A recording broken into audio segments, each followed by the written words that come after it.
Hi friends, welcome back to my channel Easy Threads and Needle. N name Priyanka. இந்த வீடியோவில் ஆரி work blouse எப்படி stitch பண்ணதுன்னு காட்ட போகிறேன். ஆல்ரெடி இதனோட ஆரி ஒர்க் பண்ண வீடியோ ஆல்ரெடி போஸ்ட் பண்ணியிருப்பேன். யாருக்குன்னா தேவைப்பட்டால் பாருங்கள். நான் இப்போ வந்து ஸ்லீவ் ஸ்டிச் பண்ண போகிறேன். ஸ்லீவோட சென்டரும் நம்ம லைனிங்கோட சென்டரும் ஈவனாக இருக்க மாதிரி ஒரு பின் குத்திட்டு அட்ஜஸ்ட் பண்ணிவிட்டு கொஞ்சம் கரெக்டாக கிளாத்லாம் கரெக்டாக இருக்கா செக் பண்ணிவிட்டு ஒரு 1/2 இன்ச்சில் ஸ்டிச் போட்டு எடுத்துடுறேன்.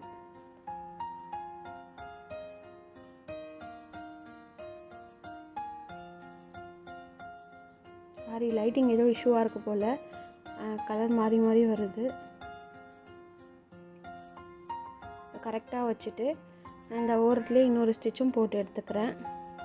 கரெக்டாக நம்ம ஜரி த்ரெட் போட்டிருப்போம்ல, அதுக்கு மேலே ஸ்டிச் வர மாதிரி பார்த்துக்கோங்க.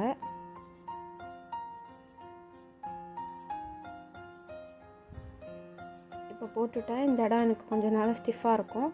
இப்போ நான் ஸ்லீவை சுற்றி ஒரு ஸ்டிச் போட போகிறேன்.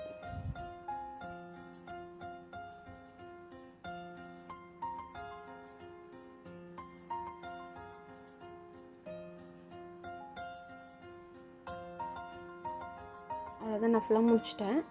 இப்போ சுற்றி கட் பண்ணி எடுத்துக்கிறேன்.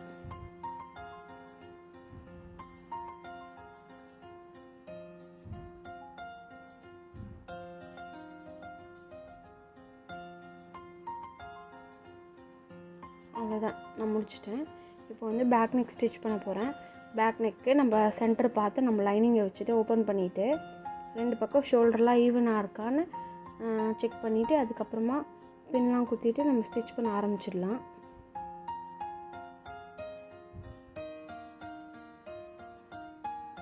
ஒன்றுக்கு 2 வாட்டி நல்லா செக் பண்ணிவிட்டு அதுக்கப்புறமா ஸ்டிச் பண்ணுங்கள். நம்ம ஸ்டிச் பண்ணிவிட்டு கட் பண்ணிவிட்டு அதுக்கப்புறம் நம்மளால் ஒன்றுமே பண்ண முடியாது. முன்கூட்டியே கொஞ்சம் நல்லா செக் பண்ணிவிட்டு ஸ்டார்ட் பண்ணுங்கள். நான் கரெக்டாக அந்த எனக்கு மேலேயே தெரியுது ஆரி ஒர்க் எப்படி பண்ணியிருக்கோமோ அந்த லைன்லேயே நான் ஸ்டிச் போட்டுட்டு வரேன். துணியை நல்லா அட்ஜஸ்ட் பண்ணி விட்டு ஸ்டிச் பண்ணுங்கள். சுருக்கம் எதுவும் இல்லாமல் ஈவன் பண்ணி விட்டுட்டு அப்புறமா ஸ்டிச் பண்ணுங்கள்.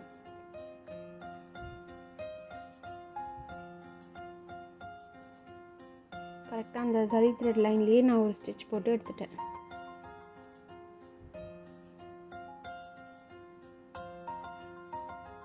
இப்போ நான் அந்த பின்ஸ் எல்லாம் ரிமூவ் பண்ணிக்கிறேன்.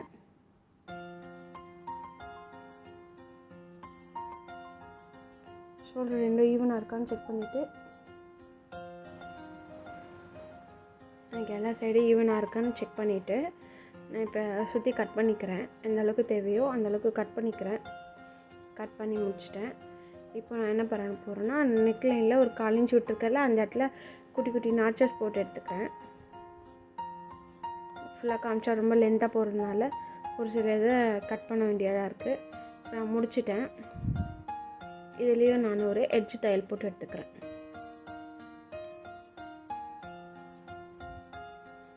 போடும்போது துணியெல்லாம் கொஞ்சம் கரெக்டாக இருக்கான்னு செக் பண்ணிவிட்டு இழுத்துட்டு போடுங்க. நெக்லைன் எப்போவுமே நம்ம இழுக்காமல் பொறுமையாக ஸ்டிச் பண்ணால் தான் அந்த ஷேப் நமக்கு கிடைக்கும். நீங்கள் ரொம்ப இழுத்துட்டிங்கன்னா அந்த உங்களுக்கு இப்போ யூ ஷேப்புன்றது லைட்டாக உங்களுக்கு சேஞ்ச் ஆகி கிடைக்கும், ஈவனாக இருக்காது. அதனால் எப்போவுமே நெக்லைனாக அது என்ன ஷேப்பில் இருக்கோ அதே லைனில் ஸ்டிச் பண்ணி பாருங்கள்.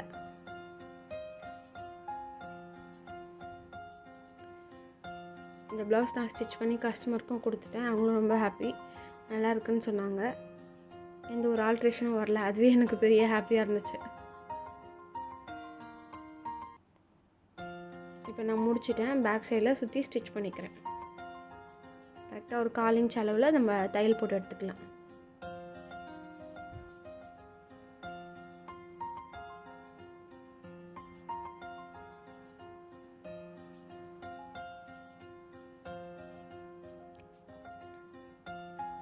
இப்போ நான் சுற்றி தைச்சி முடிச்சிட்டேன். இப்போ டாட் பிடிச்சிக்கிறேன். நமக்கு சென்டரில் வந்து ஒரு 4.5 5.5 கிட்ட விற்று வச்சுட்டு ஹைட்டு பார்த்திங்கன்னா ஒரு 4.5 அளவுக்கு நான் கிராஸாக ஒரு தையல் போட்டு எடுத்துக்கிறேன். சாரி, நான் இங்கிலீஷும் தமிழும் கலந்து பேசுகிறேன். அப்படியே பேசி பழகிருச்சு, அதனால் மாற்றி மாற்றி பேசிகிட்டு இருக்கேன்.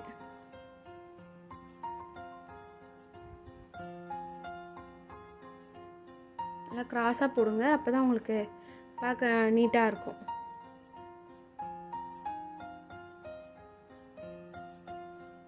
இப்போ நான் பேக் நெக் ஃபுல்லாக முடிச்சிட்டேன், பேக் சைட் ஃபுல்லாக முடிச்சாச்சு. இப்போ நான் வந்து ஃப்ரண்ட்டு ஸ்டிச் பண்ண போகிறேன். ஃப்ரண்ட்டுக்கு ஒவ்வொரு பக்கம் ஆல்ரெடி நான் பண்ணிட்டேன். இப்போ ஆரி ஒர்க் பண்ணதை நான் முடிச்சிட்டேன். இப்போ அதை வச்சு இன்னொரு பக்கம் எப்படி பண்ணுறதுன்னு காட்ட போகிறேன். நான் லைனிங்கை வச்சுட்டு இதை அப்படியே ஆப்போசிட்டில் வச்சு நீங்கள் ட்ரேஸ் எடுத்துக்கோங்க. நெக்லைன் நம்ம ஆரி ஒர்க் என்ன பண்ணியிருக்கோமோ அதே அளவுக்கு ட்ரேஸ் எடுத்துகிட்டு நம்மளோட மெயின் கிளாத்தில் அதை வச்சு ஒரு ஸ்டிச் போட்டு எடுத்துகிட்டு ஒரு 1/4 இன்ச்சில் கட் பண்ணி எடுத்துக்கிறேன். இப்போ அங்கங்கே குட்டி குட்டி நாச்சஸ் போட்டுட்டு கிளாத் எவ்வளோ தேவையோ நான் அதை கட் பண்ணி எடுத்துட்டு இப்போ நான் நெக்கு ஸ்டிச் பண்ண போகிறேன். கரெக்டாக அந்த எட்ஜிலேயே ஒரு சின்ன தையல் ஒன்று போட்டு எடுத்துக்கோங்க. கரெக்டாக அது எட்ஜிலேயே வர மாதிரி பார்த்துக்கோங்க, ஈவனாக இருக்க மாதிரி பார்த்துக்கோங்க. நான் இப்போ முடிச்சிட்டேன். பேக் சைடில் திருப்பி லைனிங் பக்கம் சுற்றி ஒரு 1/4 இன்ச் அளவில் தைக்க போகிறேன்.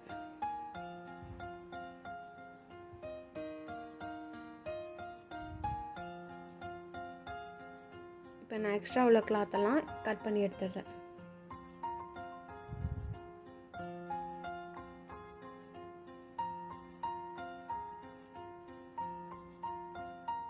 இப்போ வந்து டாட் பிடிக்க போகிறேன். நான் சென்டர் பார்த்து அதை மடிச்சுட்டு இவங்களோட வித் பார்த்திங்கன்னா 1.5, ஹைட்டு பார்த்திங்கன்னா நான் ஒரு 3.5 கிட்ட பிடிச்சிருந்தேன். கிராஸாக ஒரு ஸ்டிச் பண்ணிவிட்டு அதை அப்படியே பேஸ் பண்ணி நான் செகண்டு மடித்து எடுத்துக்கிறேன். அது பார்த்திங்கன்னா ஒரு 2.5 கிட்ட பிடிச்சிருந்தேன். இப்போ இது ரெண்டுத்தையும் நம்ம ஷார்ப்பாக பிடிச்சோம்னா நமக்கு 3rd டாட் கனெக்ட் வந்துடும். அதை வந்து ஆம் ஹோலில் ஈவனாக வர வரைக்கும் நீங்கள் கொஞ்சம் லைட்டாக திருப்பிட்டு அதுக்குமே ஒரு டாட் பிடிச்சி எடுத்துட்டேன். அவ்வளோதான், இவ்வளோ சிம்பிள் டாட்டு. இப்போ எனக்கு ப்ளவுஸ் ஃபினிஷ் பண்ணோன்னே இப்படி தான் வந்திருக்கு, ரொம்ப நீட்டாக வந்துருந்துச்சு. இந்த டாசல்ஸ் ரெடி பண்ணுற வீடியோவும் நான் போட்டிருக்கேன், பாருங்கள். இந்த வீடியோ உங்களுக்கு பிடிச்சிருந்தால் லைக் பண்ணுங்கள், ஷேர் பண்ணுங்கள், கமெண்ட் பண்ணுங்கள். இது போன்ற வீடியோக்களை பார்க்குறதுக்கு நம்ம சேனலை சப்ஸ்கிரைப் பண்ணி வச்சுக்கோங்க. தேங்க்ஸ் ஃபார் வாட்சிங்.